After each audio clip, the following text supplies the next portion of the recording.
오늘은 야긴과 보아스 이 제목으로 하나님의 말씀 전하겠습니다. 솔로몬이 성전의 외부 공사 그리고 내부 공사를 다 마쳤습니다. 이제 성전의 기구들과 기념물 그리고 제사의 도구들을 제작할 차례입니다. 그 중에 오늘의 본문은 성전의 기둥을 세우는 내용입니다. 본문 13절로 14절입니다. 솔로몬 왕이 사람을 보내어 히람을 두로에서 데려오니 그는 납달리 지파 과부의 아들이요 그의 아버지는 두로 사람이니 노스의 대장장이라. 이 히람은 모든 논일의 지혜와 총명과 재능을 구비한 자이더니. 솔로몬이 두로의 사람을 보내어 히람을 데려왔습니다. 이 히람의 어머니는 납달리 지파 과부였어요. 아버지는 두로 사람으로 이방인이었고 직업은 노스의 대장장이었습니다. 히람도 아버지로부터 논일을 배워서 논일에 관한 지혜와 총명과 재능을 갖추고 있었습니다. 솔로몬이 그 멀리 두로에서 히람을 데려올 정도라면 논일에 있어서는 당대 최고의 명장이 분명합니다. 그래서 본문도 그 히람에 관해서 길게 설명을 하고 있는 거예요. 이 히람이 과부의 아들로 태어나서 또 이방인 아버지를 두고 있었다면 이스라엘에서는 왕의 부름을 받거나 크게 쓰임받을 수 있는 사람이 결코 아니었습니다. 오히려 천대받고 소외받을 뿐이었어요. 그런데 히람이 그 출신과 신분을 초월해서 솔로몬 왕으로부터 부름을 받아 거룩한 성전의 일을 하게 됩니다. 이는 대단히 파격적이고 놀라운 일이에요. 신분 사회가 철저했던 유대 땅에서 당시에 얼마나 많은 과부의 아들들이 있었겠습니까? 하루가 멀다 하고 전쟁이 일어나던 고대 세계에서 특히 솔로몬 이전의 다윗 시대에는 날마다 전쟁이었어요. 그러니 남편을 잃은 여인들이 얼마나 많았겠습니까? 그 과부의 자식들이 사회에 진출하거나 성공하는 것은 하늘의 별 따는 것보다 더 어려운 일이었어요. 아니, 생계조차 막막하던 이들이 허다했습니다. 과부는 일을 할 수가 없었어요. 사회에서 직업도 가질 수 없었습니다. 그래서 하나님께서 그렇게도 많이 자주 과부를 돌보라고 말씀하셨던 거예요. 그런데 히람이 그 과부의 아들이었습니다. 그것도 이방인을 아버지로 두었다. 그런데도 히람은 솔로몬 왕의 부름을 받았어요. 무엇 때문이겠습니까? 히람은 모든 논일의 지혜와 총명과 재능을 구비한 자이더니 실력이 있었기 때문이에요. 과부의 아들이었지만 이방인 아버지를 둔 사람이었지만 실력이 있었기 때문입니다. 전문가였기 때문이에요. 논일에 관한 한 최고의 실력자가 되었기 때문입니다. 여러분, 출신이나 배경이 중요한 게 아니에요. 나는 왜 이 같은 집안에서 태어났을까? 나의 배경은 왜 이것밖에 되지 않을까? 한탄할 게 아니라는 겁니다. 실력이 중요해요. 실력이. 신앙도 실력이 중요합니다. 10년, 20년 교회 다니는 게 중요한 게 아니라 실력을 키우는 게 중요해요. 신앙의 실력을 키우는 게. 또 삶에서도 실력을 키워야 합니다. 내가 섬기는 사역과 직분에서도 실력을 키우기 위해서 부지런히 연마해야 돼요. 찬양팀이다. 노래도 연습해야 합니다. 기타 치는 것도 연습해야 되고 드럼 치는 것도 연습해야 돼요. 실력을 키워야 돼요. 기도도 실력을 키워야 되고 말씀의 실력도 키워야 되고 전도도 실력을 키워야 돼요. 목사는 설교의 실력을 키워야 됩니다. 실력을 키울 때 하나님도 역사하는 거예요. 내가 아무것도 아니고 안 하고 빈손만 놓고 있다. 하나님이 역사하실 공간이 없는 거예요. 내가 실력을 키우지 않고 내 달란트를 땅에 묻으면 어떻게 됩니까? 악하고 게으른 종이 될 뿐이에요. 우리 삶에서도 마찬가지입니다. 직장에서도 업무 실력을 키워야 됩니다. 가정에서도 청소하고 요리하는 실력을 키워야 돼요. 코비드 기간 동안 아마 요리하는 실력이 대폭 늘었을 겁니다. 어제보다 오늘이, 그리고 오늘보다 내일의 실력이 우리는 더 뛰어나야 돼요. 모든 면에서 뛰어나야 합니다. 그렇게 실력을 계속해서 쌓다 보면 분명 부름받을 날이 와요. 하나님으로부터든 사람으로부터든 실력을 구비하고 있다면 부름받을 날이 옵니다. 제가요, 전도사 때부터 열심히 설교 준비했어요. 불러주는 데도 없는데. 교육 전도사를 누가 불러주겠어요. 그런데도 날마다 설교 연습을 했어요. 설교 준비를 했어요. 원고 작성을 했어요. 그런데 어느 날 저를 부릅니다. 제 신학교 교수님이 사역하는 교회에서 청년부 수련회 때 저를 특별 강사로 불렀어요. 그런데 제가 열심히 준비하던 그 설교 원고를 갖고 와서 열심히 설교했습니다. 준비하고 있으니까 부름받을 날이 온다니까요. 근데 제가 준비하지 못했다면 어떻게 됐겠어요? 허둥지둥 하다가 제대로 설교 준비도 못하고 수련회인데, 저는 여러분들이 이 시대의 히람이 되기를 원합니다. 실력을 갖추세요. 지혜와 총명과 재능을 구비하십시오. 그래서 하나님과 세상에서 크게 쓰임받기를 주의 이름으로 축원합니다. 본문 15절로 16절입니다. 그가 녹기둥 둘을 만들었으니 그 높이는 각각 18규빗이라 각각 12규빗 되는 줄을 두를만 하며 또 놋을 녹여 부어서 기둥머리를 만들어 기둥 꼭대기에 두었으니 한쪽 머리의 높이도 5규빗이요 다른 쪽 머리의 높이도 5규빗이며. 솔로몬의 부름을 받고 이스라엘에 온 히람은 성전의 녹기둥 둘을 만들었습니다. 그 기둥의 높이는 각각 18규빗으로 8.1m, 높이가 8.1m, 둘레는 각각 12규빗으로 5.4m야. 8.1m에 5.4m. 그러니까 이게 약간 뚱뚱해요, 기둥이. 그리고 기둥 꼭대기에 놋을 녹여 부어서 기둥의 머리를 만들어서 붙였습니다. 그 기둥의 머리는 5규빗, 2.25m입니다. 이 기둥은요, 무슨 건물을 떠받치고 있는 기둥이 아니에요. 건물과는 아무 상관없습니다. 지붕과 연결된 기둥도 아니라 스탠드얼론, 홀로 서 있는 기둥입니다. 솔로몬이 일종의 기념물로 만든 기둥이에요. 그래서 기둥에 장식도 했습니다. 본문 17절로 20절입니다. 기둥 꼭대기에 있는 머리를 위하여 바둑판 모양으로 얽은 그물과 사슬 모양으로 따은 것을 만들었으니 7이요. 또 2줄 석류를 한 그물 위에 둘러 만들어서 기둥 꼭대기에 있는 머리에 두르게 하였고, 머리에 4규빗은 백합화 모양으로 만들었으며 머리에 공같이 둥근 곳으로 돌아가며 각기 석류 200개가 줄을 지었더라. 이런 본문이 나오면 그림을 봐야 돼요. 그림. 그 다음 한번 보겠습니다. 이게 기둥이에요. 솔로몬이 만든 기둥. 우리가 그림을 보면 훨씬 더 빠르게 이해할 수 있습니다. 먼저 이 기둥 위에 이렇게 그물 모양, 즉 바둑판 모양의 그물이 공 모양의 둥근 머리를 이렇게 감싸고 있어요. 그렇죠? 그리고 그 주위를 사슬 모양으로 따은 줄을 길게 늘어뜨렸습니다. 그게 바로 7개가 있다는 거예요. 빙 돌아가면서. 그 아래, 그 둥근 모양의 그물 모양 아래 2줄로 이렇게 기둥을 둘렀는데, 그게 바로 석류 모양으로 엮어서 기둥을 두른 거예요.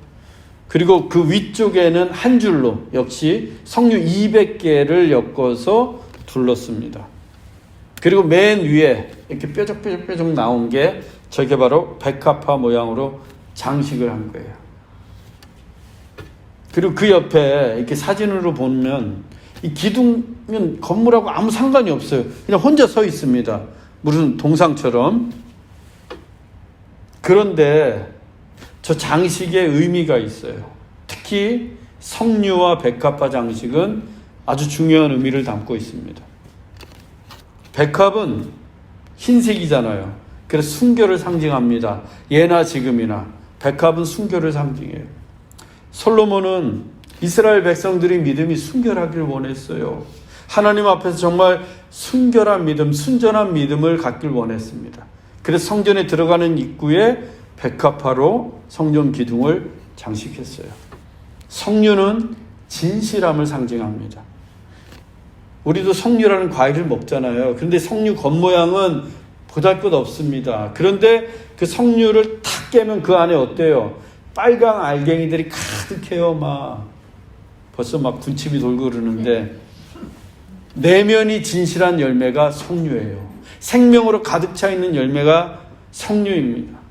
솔로몬은 이스라엘 백성들의 믿음이 항상 진실하기를 원했어요. 그 내면이 생명으로 충만하길 원했습니다. 우리가 하나님께 나아가는 믿음이 뭔가 이 두 가지라는 거예요. 순결과 진실함. 우리의 믿음은 백합처럼 순결해야 됩니다. 또 석류처럼 진실해야 돼요. 세속적인 욕망을 믿음과 뒤섞어서, 우리의 이기심을 믿음과 뒤섞어서 혼잡하게 하는 것이 아니라 백합화처럼 순결해야 돼요. 그리고 겉모양뿐인 믿음이 아니라 우리의 내면이 석류처럼 진실해야 돼요. 우리 내면에 하나님의 말씀인 생명으로 충만해야 돼요. 그게 참된 믿음이에요. 그 믿음을 가지고 있을 때, 순결하고 진실한 믿음을 가지고 있을 때 그 믿음이 하나님을 기쁘시게 하고 교회와 세상을 새롭게 하는 거예요. 여러분, 하나님은 외모를 보시는 분이 아니라 중심을 보시는 분입니다. 우리의 중심이 얼마나 순결한지, 우리의 내면이 얼마나 진실한지 보시는 분이에요. 저는 우리의 믿음이 하나님 보시기에 정말 순결하고 진실하기를 원합니다. 그래서 우리의 믿음으로 하나님을 기쁘시게 하고 또 우리 교회와 이 세상을 새롭게 하기 원합니다. 본문 21절입니다. 이 두 기둥을 성전의 주랑 앞에 세우되 오른쪽 기둥을 세우고 그 이름을 야긴이라 하고 왼쪽에 기둥을 세우고 그 이름을 보아스라 하였으며, 솔로몬이 이 두 기둥을 성전의 주랑, 즉 그 입구 양쪽에 세웠습니다. 오른쪽 기둥의 이름은 야긴이라 붙였고 왼쪽 기둥의 이름은 보아스라고 불렀습니다. 이 두 기둥이 그 유명한 야긴과 보아스입니다. 들어보신 적은 있을 거예요. 야긴과 보아스. 이 야긴과 보아스의 뜻이 매우 의미심장합니다. 제가 저렇게 친절하게 적어놨잖아요. 야긴과 이 보아스의 뜻은 교회의 본질을 담고 있는 거예요. 먼저 야긴입니다. 야긴의 뜻은 그가 세우신다. 그가 세우신다. 솔로몬이 이 성전을 짓는데 7년이 걸렸습니다. 7년. 그 일을 위해서 아버지 다윗도 수많은 금과 녹과 백향목을 준비했어요. 솔로몬 거기에 더 많은 재료들을 준비했습니다. 솔로몬이 동원한 인력만 해도 역군이 3만 명, 짐꾼은 7만 명, 돌 뜨는 자는 8만 명. 그래서 일하는 사람들이 18만 명이에요. 어마어마하잖아요. 그 관리하는 사람들만 3,300명이었어요. 감독관들만. 정말 수많은 사람들의 땀과 수고와 재물, 그리고 장장 7년에 걸쳐서 성전을 지었습니다. 그런데 솔로몬이 뭐라고 해요? 야긴, 하나님이 세우셨다고. 아버지 다윗과 자기가 그토록 열심히 준비해 성전을 지었는데 솔로몬은 야긴, 하나님이 세우셨다고 고백하고 있는 거예요. 하나님이 세우시지 않으면 결코 성전을 지을 수 없기 때문입니다. 아버지 다윗이 얼마나 성전을 짓고 싶었어요. 정말 성전을 짓기 위해서 수많은 재물을 모았어요. 황금도 모으고 백향목도 모으고 놋도 엄청나게 많은 양을 모았습니다. 그런데 하나님이 허락하시지 않았어요. 하나님이 세우시지 않았습니다. 그래서 다윗은 성전을 지을 수가 없었어요. 솔로몬이 성전을 다 짓고 나서 지은 시편이 있어요. 시편 120편 1절입니다. 여호와께서 집을 세우지 아니하시면 세우는 자의 수고가 헛되며 여호와께서 집을 세우지 아니하시면 세우는 자의 수고가 헛되며, 아무리 많은 재물을 가지고 또 수없이 많은 사람들이 동원된다고 해도 여호와께서 성전을 세우시지 않으면, 여호와께서 성전을 야긴 세우시지 않으면 세울 수 없어요. 세우는 자의 수고가 헛될 뿐입니다. 솔로몬이 이 진리를 깨달았기 때문에 성전의 첫 번째 기둥을 세우면서 야긴, 하나님이 세우셨다라고 이름을 붙인 거예요. 솔로몬은 앞으로 제사장을 비롯해서 그 성전을 드나드는 수많은 사람들이 그 성전의 오른쪽 기둥을 바라보면서 야긴, 하나님이 세우신 성전임을 잊지 않기를 바랬던 겁니다. 우리 교회도 야긴, 하나님이 세우셨습니다. 목사가 개척을 했던, 창립 멤버들이 세웠던 교회는요, 야긴, 하나님이 세우시는 교회입니다. 그래서 교회가 주님의 교회인 거예요. 하나님의 교회입니다. 하나님의 팔이 이 교회를 떠받들고 계세요. 교회가 왜 거룩하고 신성한 공동체인가? 야긴, 하나님이 세우셨기 때문이에요. 세상의 공동체와 다른 게 거기에 있어요. 그래서 교회를 우습게 여기면 안 됩니다. 교회를 가볍게 생각해서는 안 되는 거예요. 왜? 야긴, 하나님이 세우신 공동체이기 때문입니다. 오늘날 교회의 위기가 어디에서 오는 거예요? 교회가 왜 이렇게 위태로운 지경이 되었습니까? 교회가 왜 세속적인 집단으로 변질되는 거예요? 야긴, 하나님이 세우셨다는 진리를 잊어버렸기 때문이에요. 야긴이라는 기둥을 치워버리고 인간의 욕망을 기둥으로 삼으려고 하기 때문입니다. 돈으로, 사람 숫자로, 인간의 힘으로 교회의 기둥을 세우려고 하기 때문이에요. 그러나 하나님이 세우지 않는 집은 그 수고가 헛될 뿐입니다. 교회도 아닌 거예요. 우리 좋은시학교회는 반드시 야긴, 하나님이 세우시는 교회가 되어야 합니다. 주님 오시는 그날까지 오직 야긴, 하나님이 세워가시는 교회가 되어야 합니다. 그때 우리 교회는 하나님이 축복하시는 교회, 거룩하고 신성한 교회, 음부의 권세가 이기지 못하는 교회, 그리고 하나님께서 부흥케 하시는 교회가 될 줄로 믿습니다. 솔로몬은 다른 하나의 기둥, 성전 왼편에 있는 기둥을 보아스라고 이름을 지었어요. 보아스의 뜻은 그에게 파워, 능력이 있다는 뜻입니다. 그에게 능력이 있다. 하나님에게 능력이 있다는 뜻이에요. 솔로몬은 참으로 아름답고 멋진 성전을 건축했습니다. 가장 좋은 재료인 백향목과 황금으로 지었어요. 하지만 그 성전을 보존하고 이끌어 가시고 지키시는 분은 백향목이나 황금이 아니라 누구예요? 하나님이에요. 하나님의 능력입니다. 오직 하나님이만 그 성전을 지키시고 보존하시는 능력이 있는 거예요. 성전이 건축되기 전에 이스라엘 백성들의 예배하던 곳이 어디였습니까?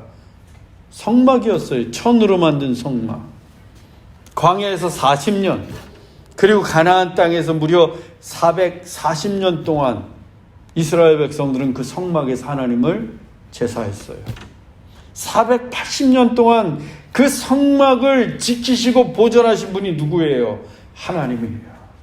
하나님께서 당신의 능력의 팔로 480년간 그 성막을 지키셨어요. 솔로몬은 지난 이스라엘의 역사를 통해서 그 사실을 너무도 잘 알고 있었습니다. 그래서 솔로몬은 이스라엘 백성들이 성전의 기둥인 그 보아스를 보면서 그 사실을 잊지 않기를 바랬던 겁니다. 아무리 돌로 만든 성전이라고 해도 하나님이 지켜주시지 않으면 어떻게 돼요? 돌 하나도 돌 위에 남지 않는 거예요. 천으로 지은 성막은 무려 480년 동안이나 하나님이 지키시고 보호해 주셨어요. 그러나 아무리 좋은 돌로 만든 성전이라 할지라도 하나님의 능력으로 지켜주시지 않으면 정말 흔적도 없이 사라지고 맙니다. 이스라엘 역사가 그걸 증명해 주고 있잖아요. 얼마나 자주 성전이 무너지고 다시 세워졌어요. 그러나 끝내 그 돌로 만든 성전이 돌 위에 돌 하나도 남지 않고 다 무너져 버렸습니다. 흔적도 없이 사라지고 말았어요. 통곡의 병만 남았대잖아요. 지금 이스라엘 땅에 가면 그거 자꾸 울고 있대요, 유대인들이. 교회는 하나님의 능력으로 보존되는 거예요. 성령의 능력, 두나미스, 성령의 능력으로만 보존되는 것이 교회입니다. 교회가 뭐 사람 숫자, 교회 재정 이런 걸로 지켜지는 게 아니에요. 오직 보아스, 하나님의 능력으로 일어서고 하나님의 능력으로만 보존됩니다. 사랑하는 형제자매 여러분, 우리 교회 그리고 우리 인생에도 반드시 서야 되는 두 기둥이 있습니다. 바로 야긴과 보아스입니다. 하나님이 세우시는 교회, 하나님의 능력이 지켜주시는 인생이 되기를 원합니다. 그 길은 우리의 믿음이 백합화처럼 순결하고 석류처럼 진실할 때 가능합니다.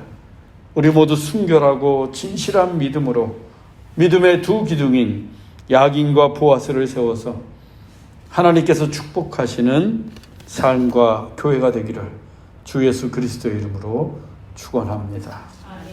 기도하겠습니다. 사랑의 하나님, 우리의 믿음을 순결하게 하옵소서. 세속의 불순물들을 걷어내시고 순결한 믿음을 주옵소서.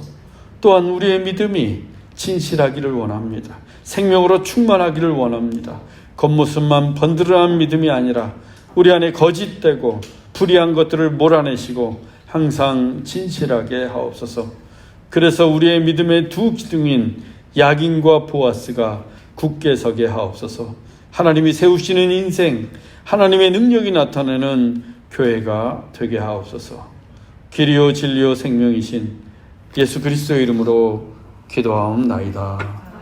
아멘.